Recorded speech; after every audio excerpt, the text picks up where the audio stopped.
All right, so welcome Scott Piercy to the interview room here at the RBC Canadian Open once again. Scott, you followed up your 62 yesterday with what it seems like another solid round. Why don't you just give us your thoughts on it? Yeah, it was just kind of, it was a boring 67 to be honest. It was not a lot of excitement like yesterday. Made a putt or two, for birdie, made a couple of nice par saves. Really was not in a whole lot of trouble most of the day, and solid overall. Rick? We hear this all the time about a guy who goes out and, either ties a course record, shoots a course record, and you always hear that crazy, saying about there's only one place to go from something like that, and that's up. I understand that, and I think you probably do too, but I think what's the goal after you do something like that? What's the mindset when you get to the first tee the next day? Right. Like you guys are out there and you're not, I mean, you're still trying to figure out how to go low, right? But it's still it's a leveling off. You know what, I think it's expectations. You shoot 62 and you think, oh, I got it. And then you expect to shoot another 62, which is, to shoot 62, you gotta have things going for you. You gotta be making the putts. You gotta get the right bounces. And I think you just gotta be realistic with your expectations. When I shot 62, my expectations were to just go hit fairways and greens, and it just happened.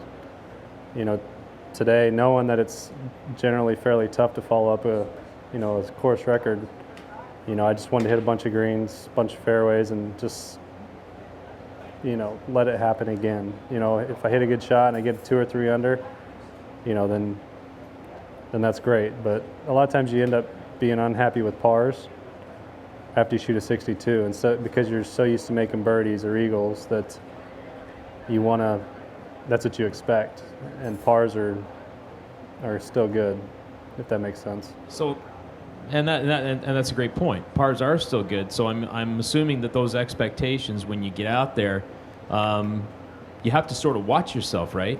You don't want to be, you don't want to get yourself into that situation where you're like disappointed by pars, correct? Right. Well, I mean, if your expectations are to hit the fairway and just hit on the green, and if you make a putt, you're great. But if you 2-putt, that's fine too. Where if you're always thinking, oh, I got to make a birdie because I shot 62 yesterday, then your expectations will be a little jaded.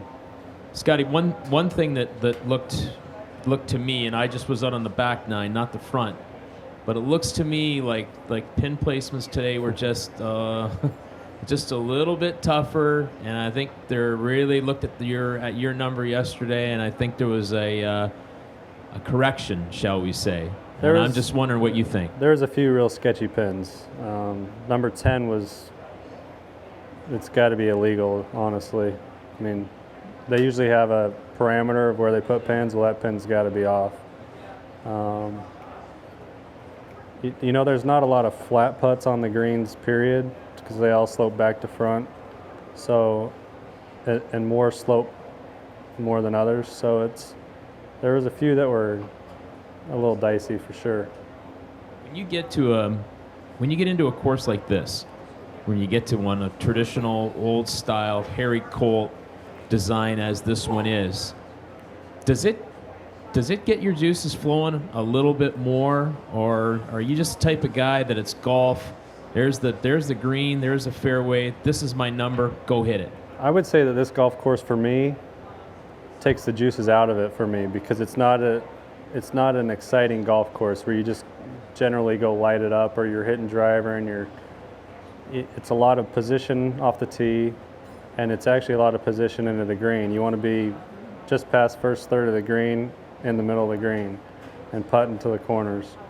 And that's not, for me, I like to be aggressive and shoot at things, but that's really boring for me. So I would say it's opposite in my mind anyway. Like a Phoenix Open, you're going after birdies and everybody knows it. Here you're more playing for pars and hoping that the birdies fall. Does that make sense? Yeah. So it's because the greens are so severe in spots, you want to be below the hole, putting up into them. And so if you're below the hole, generally if you're below the hole, you're not going to mess up the hole.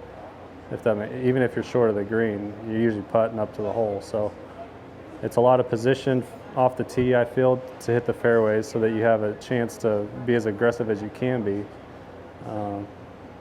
But then you still gotta play position into the green. A lot of middle of the green. If the pin's back, you gotta play middle of the green. Pin's in the middle, you gotta play short, stuff like that. So you would equate the RBC Canadian Open more with a U.S. Open than you certainly would a Phoenix Open. Yeah, this week the rough is penal. It's you don't want to be in it. I mean, you could hit driver all the way around this place, but you're bringing in bogeys and double bogeys, stuff like that. Where if you go with no bogeys and 2 or 3 birdies every day, you're going to be in a good spot. I was more referring there to your fun factor, though, for Scott Piercy. Like, you know, you're going to have more fun at like you said, at Phoenix than you are at, say, at a U.S. Open, right? If I win, I'll have a lot of fun. You know what? It's boring.